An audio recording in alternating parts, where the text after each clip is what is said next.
Hi guys, horror stories Hindi में आप सबका स्वागत है। और आज मैं आप सबके लिए दो हॉन्टेड हॉस्पिटल की स्टोरीज लेके आया हूँ। तो बिना किसी देरी के चलिए शुरू करते हैं। मेरी मॉम एक हॉस्पिटल में वीपी थी। तो जब वो हॉस्पिटल को खरीद लिया गया था, उन्होंने उनके लिए एक और नया हॉस्पिटल बनाया था। और अब जो न्यू हॉस्पिटल था उसमें सारी चीज़ों को, इक्विपमेंट्स को, मेडिसिन और पेशेंट्स को आराम से और सेफली लेके जाने की रिस्पॉन्सिबिलिटी थी। और जो ओल्ड हॉस्पिटल था उसको लॉक किया गया था और उसे एज अ स्टोरेज यूज़ करने का फैसला हुआ था। तो जो स्टाफ है वो उधर आराम से वापस जा सकते थे और जो लेस इम्पोर्टेंट स्टफ है उसे वापस नए हॉस्पिटल में ला सकते थे over a period of time. पर इस हॉस्पिटल की जो की है और सिक्योरिटी कोड है वो बस 3 लोगों को पता था और उनमें से एक मेरी मॉम थी। तो अगर किसी को उस ओल्ड हॉस्पिटल में वापस जाना होता था तो उन्हें उन 3 की होल्डर्स में से किसी एक से मिलके उनको अपने साथ लेके वहाँ पे जाना होता था। मेरी मॉम बोलती थी कि स्टार्टिंग में उस ओल्ड हॉस्पिटल में जाना एकदम वियर्ड नहीं लगा, नॉर्मल लगा था। पर जैसे जैसे टाइम चलता गया वो अबैंडन हॉस्पिटल थोड़ी सी बहुत वियर्ड सी वाइब देने लगा, वियर्ड बनता गया। और फिर चीज़ें उस हॉस्पिटल में अजीब व गरीब होने लगी। तो मेरी मॉम ऐसे एक बार कंस्ट्रक्शन साइट पे गई थी एक और वीपी के साथ। पर तभी एक स्टॉर्म हिट करता है और जो आईसीयू है उसका जो छत है वो उड़ के चला जाता है। तो अब उन्हें उस डैमेज को इन्वेस्टिगेट करना था। इसीलिए मेरी मॉम डिसाइड करती है कि जो ओल्ड ऑफिस है उधर विजिट करने को। मेरी मॉम ने सोचा क्योंकि मैं यही हूँ तो क्यों ना मैं अपने ओल्ड हॉस्पिटल में जाके, ओल्ड ऑफिस में जाके अपनी जो बची कुची चीज़ें हैं उसको वापस ले लूँ। पर जब वो अपनी ऑफिस से जा रही थी अपनी चीज़ों को लेके तो उन्हें एक अजीबोगरीब नॉइस प्ले होती हुई सुनाई दी, more over like a music tone. और उन्होंने अज्यूम किया कि शायद ये उनका कोई कलीग ही होगा जो उस फ्लोर पे होगा। फिर मेरी मॉम 5th फ्लोर पे जाती है जहाँ पे डैमेज हुआ था और उधर उनका कलीग भी था। तो वो अपने कलीग से पूछती है, क्या तुम ग्राउंड फ्लोर पे थे जस्ट अभी?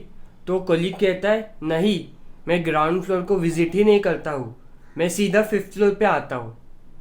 और वैसे भी उस हॉस्पिटल के बस 3 लोगों के पास ही कीज थी, मेरी मॉम और बाकी के 2 कलीग्स।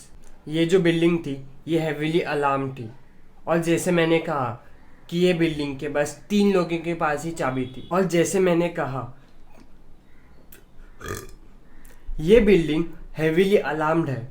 और जैसे मैंने कहा इस बिल्डिंग के एक्सेस के लिए बस 3 लोगों के पास ही चाबी है, मेरी मॉम और 2 colleagues. So once you enter the building ये अलार्म वापस रीसेट हो जाता है। अगर कोई वापस आता है इस बिल्डिंग में तो अलार्म ट्रिगर होता है और एक ज़ोरदार सायरन बजता है। फिर उसको उस अलार्म को डिसआर्म करना पड़ता है। पर ऐसा कुछ हुआ ही नहीं क्योंकि उनके साथ और कोई आया ही नहीं था। तो मैंने नेक्स्ट टाइम अपने मॉम से पूछा कि मॉम, जब आप नेक्स्ट टाइम जाओगी तो क्या मैं भी आ सकता हूँ? जिस पे मेरी मॉम बोली हाँ। उसके साथ हमने हमारी कंस्ट्रक्शन टीम को भी आने दिया क्योंकि जो डैमेज हुआ था उसे फिक्स कर सके। क्योंकि हम इस ओल्ड बिल्डिंग को as a storage facility use करना चाहते थे और हम नहीं चाहते थे कि कोई रोडेंट आए या फिर कोई चूहा आए और बाकी की चीज़ों को डैमेज करे। उस हॉस्पिटल में ऐसे कुछ चीज़ें थी जो मैं डायरेक्टली एक्सपीरियंस कर सकता था। बेसिकली एक ये बॉटम लाइन थी कि जो चीज़ें हॉस्पिटल के बजट को अफेक्ट नहीं करती है उन चीज़ों को पीछे छोड़ दिया जाए। मैं इस हॉस्पिटल के बारे में बहुत जानता था क्योंकि मेरा बचपन इस हॉस्पिटल में ही गुजरा था। मैं स्कूल के बाद इस हॉस्पिटल में आता था और अपनी मॉम के साथ रहता था जब तक मेरी मॉम का काम ना हो जाए। फ्री टाइम में या फिर मुझे कभी बोर हो जाए तो मैं हॉस्पिटल में ऐसे ही घूमता था या फिर मॉम के साथ पेशेंट्स को विजिट करता था। जब मैं बड़ा हुआ तो मैंने उस हॉस्पिटल में वॉलंटियर्स का काम किया और मैं एकदम सैड हो गया था जब मुझे मालूम पड़ा कि इस हॉस्पिटल को अब अबैंडन किया जा रहा है। जो कैफेटेरिया था वो बहुत खूबसूरत था और उसमें बहुत सारे अलग अलग प्रकार के खाने के पदार्थ थे, पर फिर जब उसे अबैंडन किया गया तो उस कैफेटेरिया में बस ब्रोकन चेयर्स, ब्रोकन इक्विपमेंट्स थे और कुछ गर्नीस थे भर भर के। इवन हॉस्पिटल में जो रैंडम हॉलवेज थे उनमें भी रैंडम गर्नीस थी, बहुत सारी गर्नीस थी, and that gave a bit of creepy vibes, a bit of weirdy feelings. Haunted hospital की तो वाइब्स बहुत आती थी उससे। तुम खुद सोचो, तुम एक हॉस्पिटल में जा रहे हो जो एक अबैंडन एरिया है और तुम्हें बस व्हीलचेयर्स ही व्हीलचेयर्स दिखे आसपास हॉलवे में। बहुत क्रीपी वाली फीलिंग आई, इसीलिए लोग उस हॉस्पिटल के आसपास से जाते भी नहीं थे। एनीवेज, मैंने जो नोटिस किया था वो ये था कि बस जो जनरेटर था वही ऑन था और जो फुल इलेक्ट्रिसिटी थी हॉस्पिटल की वो कट ऑफ की गई थी। तो अब मैं जो भी रूम में जाता था चल के, लाइट्स अपने आप ही ऑन हो जाती थी। जो फोन्स थे वो डिस्कनेक्ट किए गए थे, पर जैसे ही तुम उन फोन्स के आसपास से जाते हो चल के, तो वो फोन्स अपने आप ही रिंग करने लगते। चाहे वो फोन्स हेल्पैड के हो, चाहे फोन्स नर्स रूम के हो, या कोई ऑफिस के हो, या फिर कोई पेशेंट रूम के हो, इवन ओल्ड ऑफिसेस के हो, सब अपने आप ही रिंग करना चालू कर देते थे।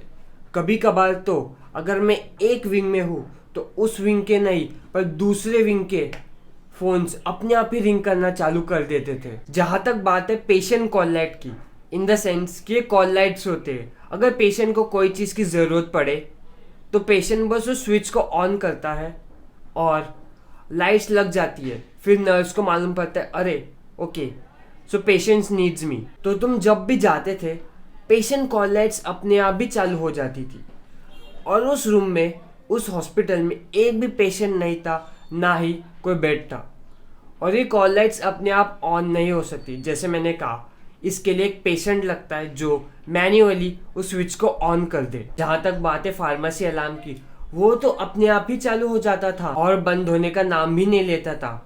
ऊपर से जो कंस्ट्रक्शन वर्कर थे वो इस सब के वजह से बहुत डर गए थे, तो उन्होंने मॉम को कहा कि उन्हें सारे के सारे इलेक्ट्रिक सप्लाईज ऑफ चाहिए ताकि जब वो काम करे उन्हें कोई डिस्टरबेंस ना हो। तो मेरी मॉम बोली, ओके, मैं तुम्हें इसकी जगह भी दिखा देती हूँ। जो कलीग मेरी मॉम के साथ हॉस्पिटल इंस्पेक्शन के लिए आया था वो हॉस्पिटल विजिट करने एक दिन पहले भी आया था और वो नोटिस करता है कि हॉस्पिटल का 5th फ्लोर का जो विंडो है वो खुला है और वो जैसे ये देखता है वो फौरन सिक्योरिटी को बुलाता है, क्योंकि हॉस्पिटल जब डिसबैंडन किया गया था सारे के सारे विंडोज को अंदर से नट बोल्ट करके लॉक किया गया था। तो हॉस्पिटल के अंदर गया तो गया कौन? और फिर वो कुछ देर बाद किसी को तो उसको उस 5th फ्लोर से वेव करते हुए देखता है। जब वो और गौर से देखता है तो उसे एक शैडोई फिगर देखती है और जैसे वो सब देखता है वो फट से उधर से भाग के चला जाता है। ऊपर से वो हॉस्पिटल मॉनिटर था और अलार्म था, तो एक बहुत एफर्ट लगता है उन विंडोज़ को खोलने के लिए, क्योंकि उस हॉस्पिटल में जाना ही बहुत एफर्ट का काम था। तो ऐसे मैं डिसाइड करता हूँ कि एक रात मैं हॉस्पिटल के बाहर रुकूंगा और पिक्चर लूँगा, वो भी रात को। जब मैं हॉस्पिटल के आसपास रात को ऐसे ही घूम रहा था तो मैंने नोटिस किया कि रैंडम लाइट्स ऑन थे। हाँ, हालांकि जनरेटर ऑन था, पर इसका ये मतलब नहीं कि रैंडम लाइट्स भी ऑन हो। और मैं अपने दोस्त के साथ था कि सडनली मैंने कुछ टैप सुने जो विंडो के अंदर से आ रहे थे करके, और मैं एकदम शॉक हो गया था क्योंकि जो विंडोज थे वो एक दूसरे से बस बीम्स के थ्रू ही सेपरेटेड थे। तो मैं अपने दोस्त की ओर मुड़ के देखता हूँ और पूछता हूँ, क्या तुमने वही सुना जो मैंने सुना? मैंने उन्हें एग्जैक्टली नहीं कहा कि मैंने क्या सुना करके, तो उसने भी रिप्लाई दिया कि हाँ, मुझे कुछ ऐसा सुनाई दिया as if someone was tapping on the glass. फिर एक ऐसा इंसिडेंट हुआ जिसके वजह से हमें घर जाना पड़ा। मेरा जो कैमरा था वो फुल्ली चार्ज था, पर अचानक ही उस टैपिंग के इंसिडेंट के बाद बंद हो जाता है। As if battery run out. और ये देख के हम दोनों डिसाइड करते हैं नहीं, और रुकना नहीं है, क्योंकि बहुत स्ट्रेंज इंसिडेंट था। हम फट से घर की ओर निकल जाते हैं, और जैसे ही मैं घर पहुंचता हूँ, मैं अपने कैमरा को वापस चार्जिंग को लगाता हूँ, और जैसे मैं लगाता हूँ मैं ये पाता हूँ कि वो कैमरा फुल्ली चार्ज था। जब हॉस्पिटल फुल्ली रन हो रहा था तो उधर एक प्रेजेंस था जो हॉस्पिटल की स्टाफ बोलते थे रोज करके, वो भी एक स्पेसिफिक रूम में कॉल्ड एस ER। और हॉस्पिटल के स्टाफ ऐसे एक रूम में जो टेम्परेचर है उसे कंट्रोल ही नहीं कर पा रहे थे। मानो जो टेम्परेचर है वो अपने आप ही एकदम लो लो लो लो हो गया, और एक टाइम के बाद उस रूम में कंडेंसेशन होने लगा। कभी कभार तो जो सिंक्स है वो अपने आप भी चालू हो जाते थे, और जब न्यू स्टाफ या न्यू डॉक्टर आते थे तो वो बोलते थे ये जो मशीन है इसे चेंज करना ज़रूरी है, क्योंकि ये मैल फंक्शन कर रही है करके। और जो वेटरन स्टाफ है वो बोलते थे ना, ये जो रो है वो हमारे साथ मैसअप करने का ट्राई कर रही है, ये जो प्रेजेंस है हमें डराने का ट्राई कर रही है। एक सर्जन ने एक ऐसी रूम में ऑपरेट करने से साफ साफ इनकार कर दिया था, और ICU रूम में उसने मेरे मॉम से कहा कि वो चाहता है एक सर्जन ने तो एक रूम में ऑपरेट करने से साफ साफ इनकार कर दिया था, और उसने कहा कि वो चाहता है कि ICU रूम में एक प्रीस्ट को बुलाए ताकि वो एग्जॉर्सिज्म परफॉर्म कर सके। मेरी मॉम ने इस पे हाँ कह दिया, और उन्होंने प्रीस्ट को बुलाया, एग्जॉर्सिज्म परफॉर्म किया।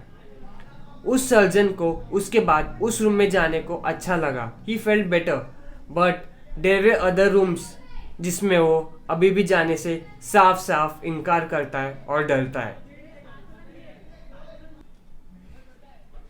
मेरी मॉम एक बहुत प्रैक्टिकल लॉयर है, पर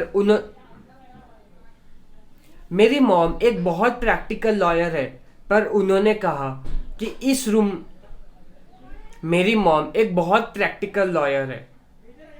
कहा कि इस हॉस्पिटल का देखभाल करते करते, इस हॉस्पिटल का काम करते करते उन्हें जिन चीज़ों पे भरोसा नहीं था उन चीज़ों पे भी भरोसा होने लगा। ये सब से तंग आके उन्होंने फाइनली डिसाइड किया कि वो इस हॉस्पिटल को बेच देंगे।